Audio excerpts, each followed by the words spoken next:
नमस्कार मित्रांनो, तर स्वागत आहे तुमचं डेटाच्या ॲनालिसिस व्हिडिओमध्ये. मित्रांनो, आपण आज एक्सपायरी पाहिली आणि एक्सपायरी एकदम ताबडतोड तुफान झाली. आपण जसं सांगितलं होतं कन्सोलिडेशन होणार आहे विथ पॉझिटिव्ह बायस. तर दुपारपर्यंत चांगलं कन्सोलिडेशन झालं आणि तिथून पुढे एक असा ब्रेकआउट झाला. तर त्याचं रिझन आपण आयडेंटिफाय करणार आहे, असं का झालं आणि ह्याच्या पाठी काय लॉजिक होतं. तर मित्रांनो, तुम्ही बघू शकत असाल, आपण डायरेक्ट वेळ न घालवता आपण डेटावर येऊया. आज दिवसभरात काय झालं, ज्या 28,000च्या मायनस पोझिशन्स होत्या एफ आयच्या, सॉरी 1,06,000च्या मायनस पोझिशन्स होत्या, त्या कमी होऊन ऑलमोस्ट 3,96,000च्या पोझिशन्स या ठिकाणी निगेटिव्ह साईडला प्ले झालेल्या आहे. म्हणजे 4,00,000चे डायरेक्शनल निगेटिव्ह साईड प्ले झालेले मित्रांनो. त्याला निगेटिव्ह नाही म्हणता येणार, रिटेलर पण खूप शातीर आहे. रिटेलरनी जो प्रॉफिट होता तो बुक केलेला आहे, ऑलमोस्ट पोझिशन्स अर्ध्या करून टाकलेल्या आहेत. तुम्ही बघू शकत असाल, जे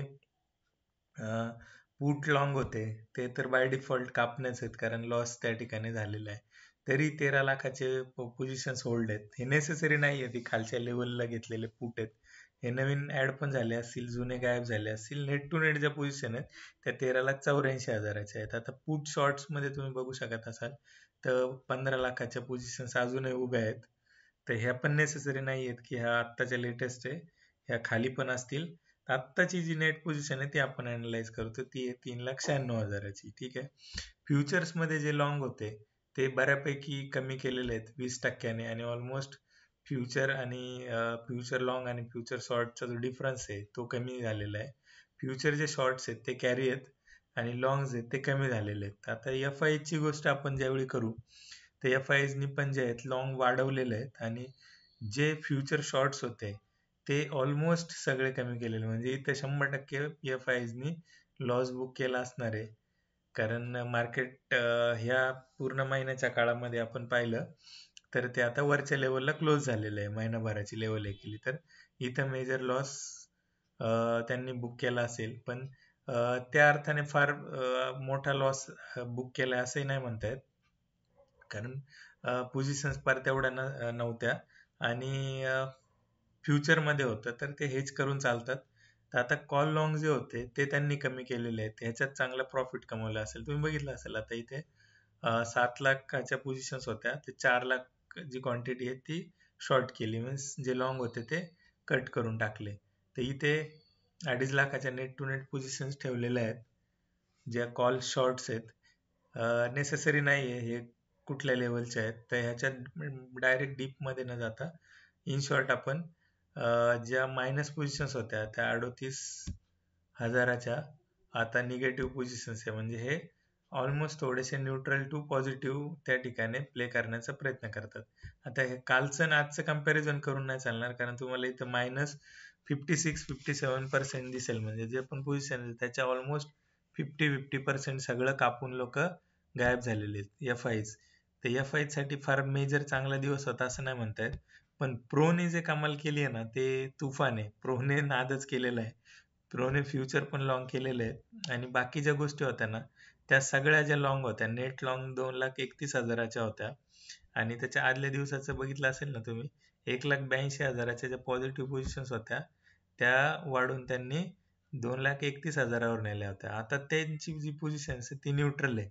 म्हणजे अजूनही त्यांना रूम आहे, जरी ते पॉझिटिव्ह असले किंवा पॉझिटिव्ह मार्केटचं सेंटिमेंट त्यांना ठेवायचं असेल तरी ते खालच्या लेवलला आहे घेतील, आणि ते हे झालेले आहेत. ते मागच्या एका व्हिडिओमध्ये मी तुम्हाला सांगितलं होतं की एफ आयज आणि प्रो हे कशा पद्धतीने डेटाचं मॅनेजमेंट करतात. शुक्रवारी काय पोझिशन असते, गुरुवारी काय असते, मंगळवार बुधवार कसं असतं. तर आता हे काही गोष्टी एक्सेप्शनल होत्या ह्या आठवड्यामध्ये. ह्या आठवड्यामध्ये काय झालं की युद्धबंदी पण झाली, आणि त्याच्यानंतरून ट्रम्प आणि पॉवेल यांची जे नाटक आहेत ते सुरू झाली. ट्रम्पनी बऱ्याचशा गोष्टी हे केल्या, त्यामुळे ते सेंटिमेंट आहे ना ते थोडेसे पॉझिटिव्ह साईडला झाले. आता युद्धबंदी झाल्यामुळे काय आलं, गोल्ड पण खाली आलं. मग गोल्डचे पैसे जातील कुठं, तर ते बाय डिफॉल्ट हळूहळू इक्विटी मार्केटमध्ये शिफ्ट झाले. डाऊ पण बघितला असेल तुम्ही, तर तो ऑलमोस्ट हायवर ट्रेड करतोय आता, लाईफ टाईम हायवर डाऊ ट्रेड करतोय. तर डाऊ पण पॉझिटिव्ह होता. त्या अर्थाने जरी मार्केटमध्ये मेजर काही हे न्यूज नव्हत्या, तरी पण मार्केट जे आहे ते पॉझिटिव्ह साईडला ट्रेड झालं. तर ह्याचं ॲनालिसिस असं असतं मित्रांनो, की हे जे आहे ना, हे डिमांड आणि सप्लायचा विषय आहे. हा बाकी कसला विषय नाही, हा डिमांड आणि सप्लायचा विषय आहे. त्यामुळे सप्लाय बाय डिफॉल्ट कमी होता आणि डिमांड वाढत होती. स्टॉक्समध्ये पण एफ-आयज थोडेसे बाईंग करतायत. त्याचं पण ॲनालिसिस आहे करणार आहे. मी तुम्हाला प्रॉमिस केलं होतं, की 200 सबस्क्रायबर झाल्यानंतर मी तुम्हाला अशा काही गोष्टी सांगेल, की ज्या एक लाईफ चेंजिंग असू शकतात. तर मी त्यातली एक गोष्ट तुम्हाला शेअर करणार. अशा बऱ्याच गोष्टी आहेत. तर 200 सबस्क्रायबर झाल्याच्यासाठी आपण मी हे करणार आहे आणि जे आपण मागच्या 2 आठवड्यात ट्रेड घेतले होते ऑलमोस्ट 6-6% जे गेन आहेत, विकली गेन खूप आहेत. 6% विकली, 6 आणि 6 12% जे रिटर्न्स आहेत आपण त्या ठिकाणी विदाउट रिस्क एकदम नॉमिनल झिरो रिस्क मध्ये आपण ते कमवले. तर हे कसे कमवले ह्याचं मी तुम्हाला एक गिव अवे या ठिकाणी देण्याचा प्रयत्न करणार आहे. तर ही वन ऑफ द गोष्ट आहे, ही प्राईम गोष्ट नाही आहे ऍक्च्युली. तरी पण ही मोठे मोठे जे क्लासेसवाले लोक आहेत किंवा मोठे जे ट्रेडर आहेत ही एकच गोष्ट सांगण्याची तुमच्याकडून दिवसाला 15-15 हजाराचे सेशन्स घेऊन तुम्हाला ही गोष्ट देतात. ती मी तुम्हाला फ्री ऑफ कॉस्ट सांगेल. मी थोडी शॉर्टमध्ये सांगेल, ते टेक्निकली वाढून चढून त्या गोष्टी बऱ्याचशा 100 गोष्टी ऍड केल्यानंतर तुम्हाला येत येतील. पण मी डायरेक्ट सांगण्याचा त्या ठिकाणी प्रयत्न करणार आहे मित्रांनो. तर ही पूर्ण गोष्ट नाही आहे ऍक्च्युली, तरी सुद्धा यासाठी तुम्हाला बराच वेळ थांबावं लागेल. अजून छोट्या छोट्या गोष्टी शिकावं लागेल आणि माझं प्लॅनिंग आहे एकदम बेसिक्स पासून. काय असतो शेअर, प्रोमोटर काय असतात, शेअर होल्डिंग पॅटर्न काय असतो,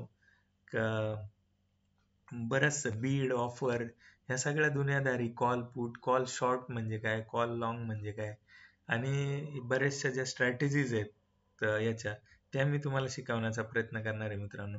तर मार्केट का वर गेलं याचं तुम्हाला रिझन आता कळालं असेल, की डिमांड आहे, सप्लाय नाहीये किंवा सेंटिमेंट थोडेसे पॉझिटिव्ह म्हणजे ऍटलिस्ट निगेटिव्ह नाही म्हणजे पॉझिटिव्ह. ओके, असा त्याचा अर्थ आहे सरळ सरळ.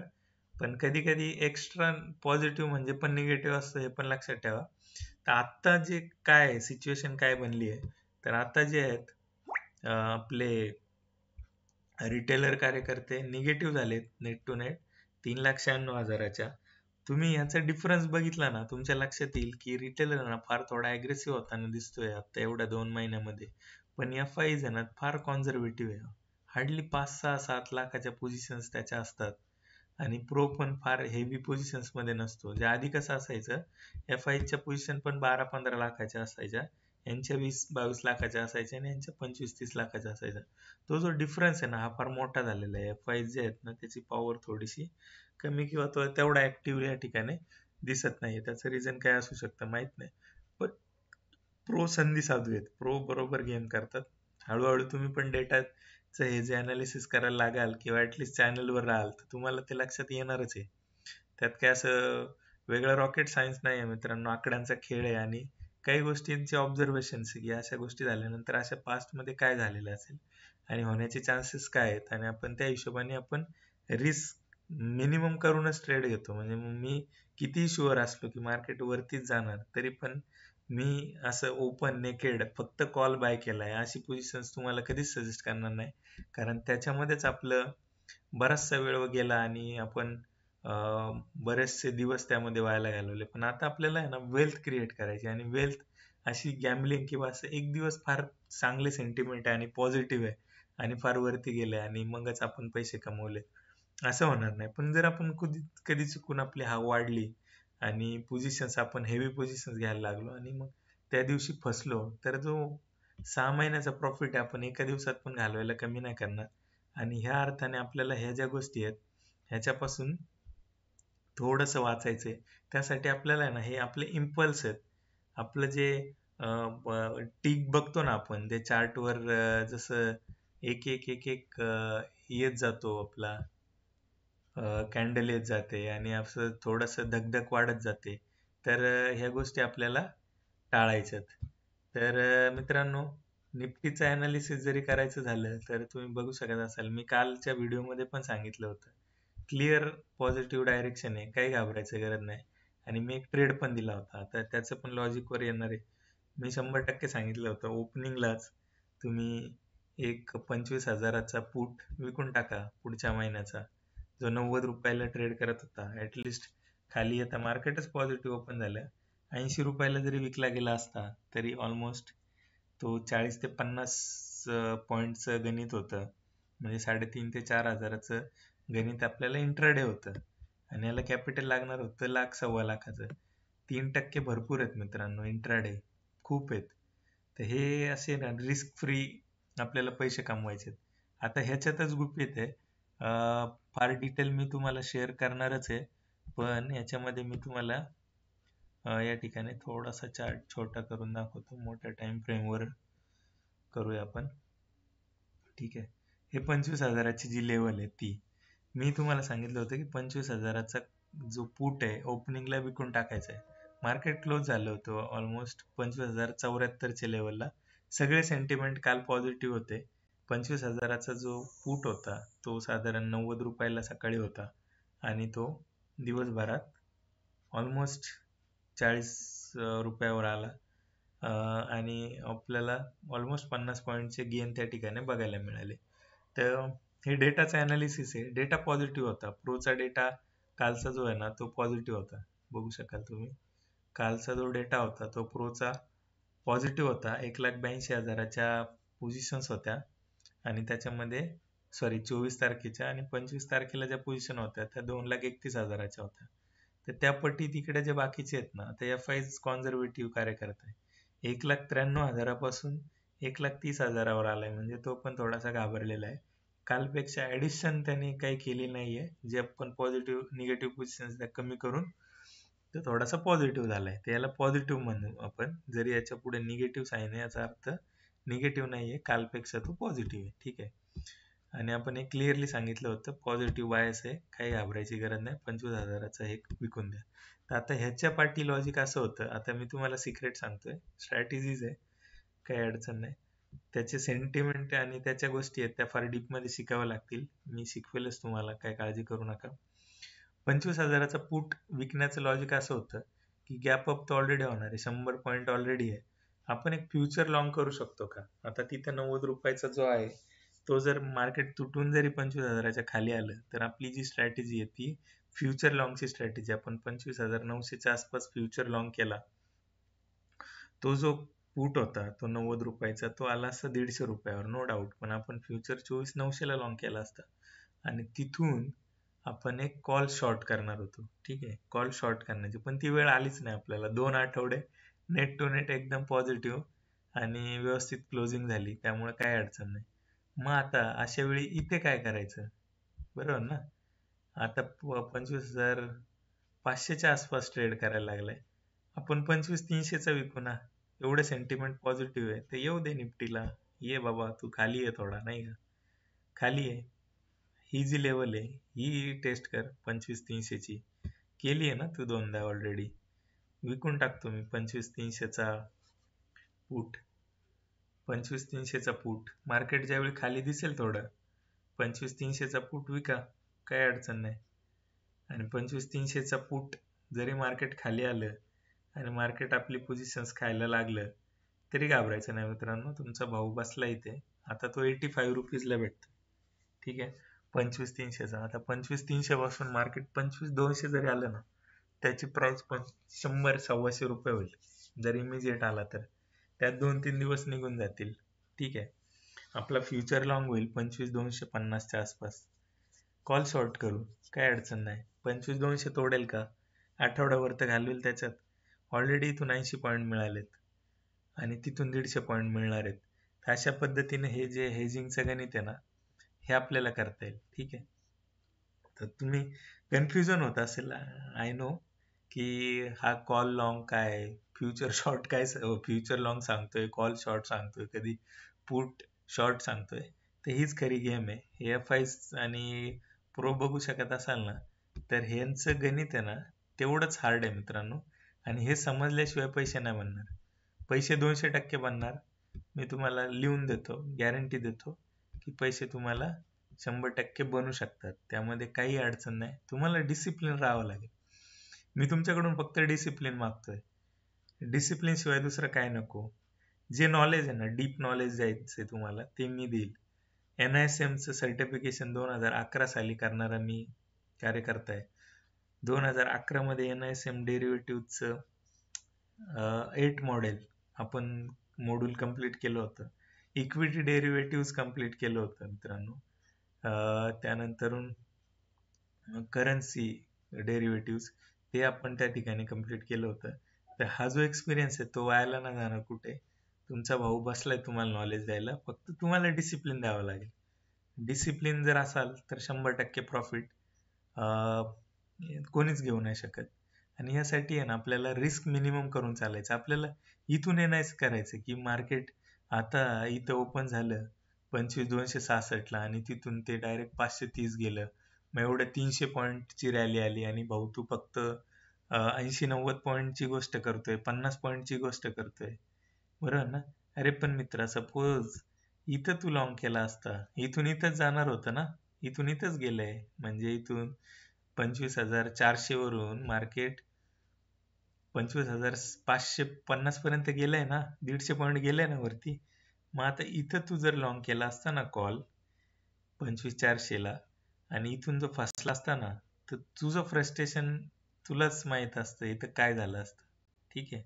आता इथं तू बाय केला असता तर तुला वाटलं फार खाली आला, इथं बाय केला असता इथपर्यंत वर गेला असता आणि इथून जरी परत खाली असता ना तुझ्या लेवलला, तरी पण तुझी अवस्था काय झाली असती ना, हे तुझं तुलाच माहिती आहे. जर तू ऑप्शन प्लेयर आहे आणि तू बायर आहे तर इथं काय झालं असतं, इथं काय झालं असतं, बरोबर ना?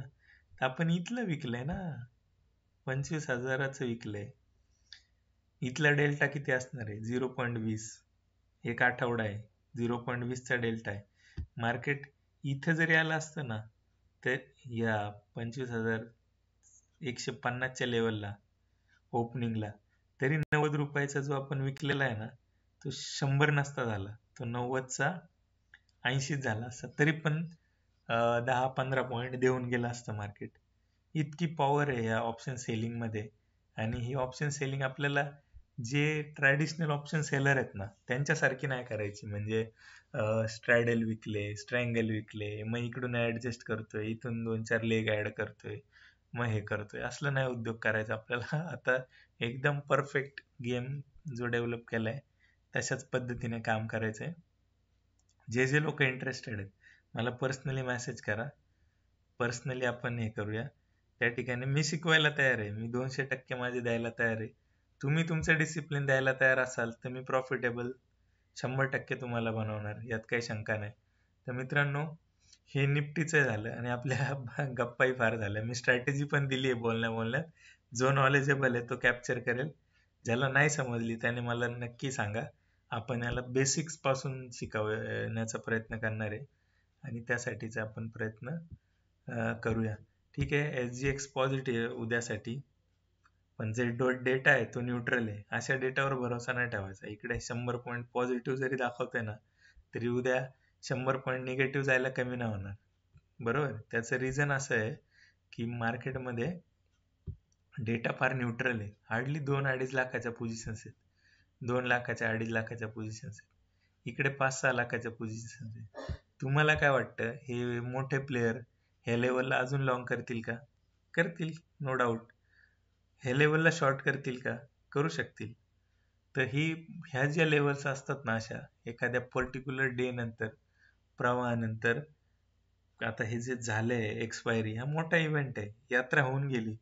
आता दुसऱ्या दिवशी पुन्हा वेगळं काही होणार आहे का? तर ते फ्रेश डे, याचा अर्थ असा नाही की ब्रेकआउट झालं म्हणजे आता इथून एकदम भागादौडी आणि एकदम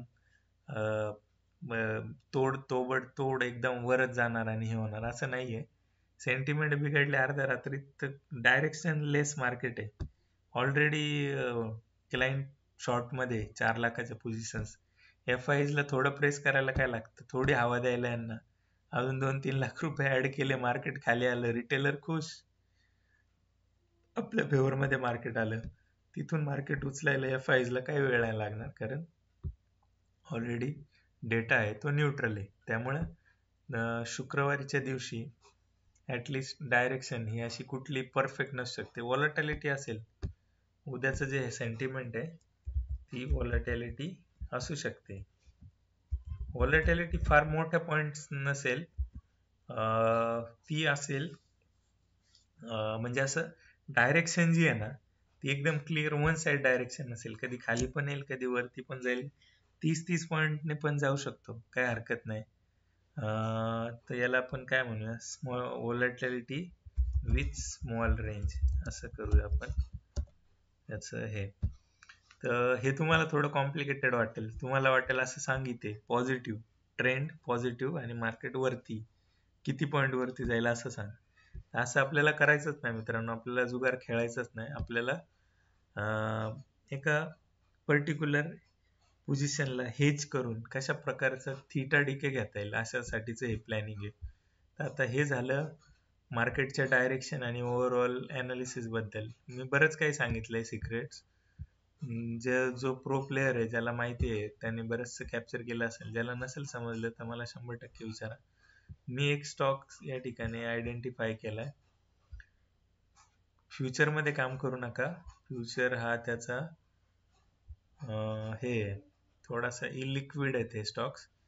ट्यूब्स इंडिया, ठीक आहे, TI इंडिया अशा नावाने स्टॉक्स आहे. तर हिचं जे ब्रेकआउट झालंय ते 2930-35च्या लेवल पासून झाले आणि ते क्लिअरली आयडेंटिफायबल होतं, क्लिअरली आयडेंटिफाय झालेलं आहे.